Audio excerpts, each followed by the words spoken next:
Molweni, igama lami Zandile Mqwathi, and I am an Atlantic Fellow for Health Equity based at Tekano. Okay, my experience at Tekano has been so, I don't even know where to start, but I'll start at the where I feel like it's core. It's the internal work. For me, I've found that I've been challenged to be reflective as a social justice activist or an activist. I've been, after engaging with my fellows, in the evenings I'll reflect on, specific experiences and the reason behind the why I want to do this work, what's driving me, and also on a head space or head level, it's really understanding the context behind some of the work that we are about to embark on. Concept like neoliberalism, I still struggle to say it, as well as, understanding different kinds of leadership, that every leadership style comes with its own, it could be a democratic, it could be free reign. Every style has its own advantages and disadvantages, but most importantly, understanding that as a leader, or myself rather, as a social justice activist, I'm not leading from the front. It's not about me, it's really about the community, and really understanding first the core issues from the community will help me and be able to lead from the back instead of forward. What the program has made me realize about health equity is that there's so many injustices in South Africa, even currently.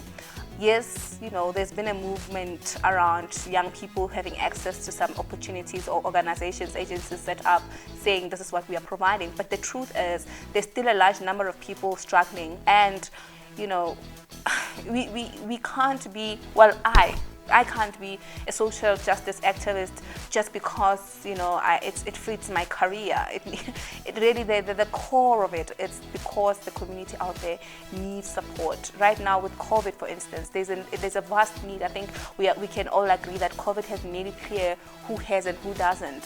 And being in such a program and having the core theories and discussions around why things are the way they are. For instance, during orientation, we had one of the senior fellows, Utendai, who came and he spoke about the disparities between health access in specific communities, obviously in the urban and the rural areas, and how the conversation has been happening even today. So for me, joining in or being part of the fellowship right now, that kind of knowledge is helping me shape my group and I's SCI to be able to be, so that it's founded on context rather just like passion. So my activism is rooted in mental health. To be specific, really putting mental health at the forefront, making it an agenda for caregivers and social workers. Because if you understand anything about social justice, is that social workers are at the core of, or the heart of social justice work. And if they're not taken care of, in a sense, yes, there might be a lot of things that one can say, everybody struggles in different professions. But remember, social workers are, their role includes working with orphans and vulnerable communities, and they are constantly being exposed to different experiences that traumatize them, and they need spaces where they can be supported and debrief, and also a sense of being held so that they can hold the communities, so their cups can be filled. So in essence, it's really around putting the agenda forward for mental health access for caregivers and social workers in South Africa. The social change that I want to contribute towards achieving health equity is really creating some kind of a model that will be used and adapted. So hopefully it gets adapted or streamlined in different provinces and NGOs, where mental health support, as much as every month in an NGO you will meet and you submit reports, you will have to meet with a mental health specialist. And this doesn't have to be someone who's highly trained and expensive, right?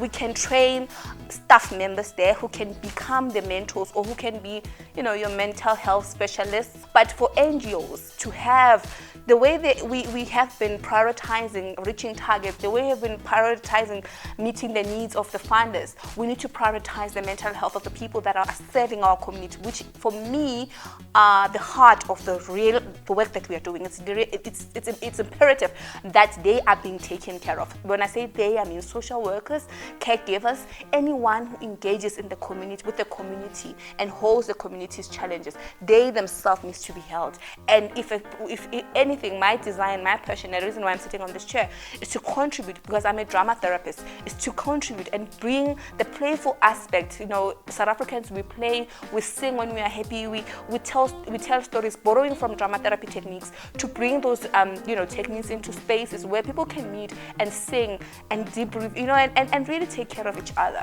more than to rely on us as project managers or leaders. 3 things that need to change in South Africa is how we see each other.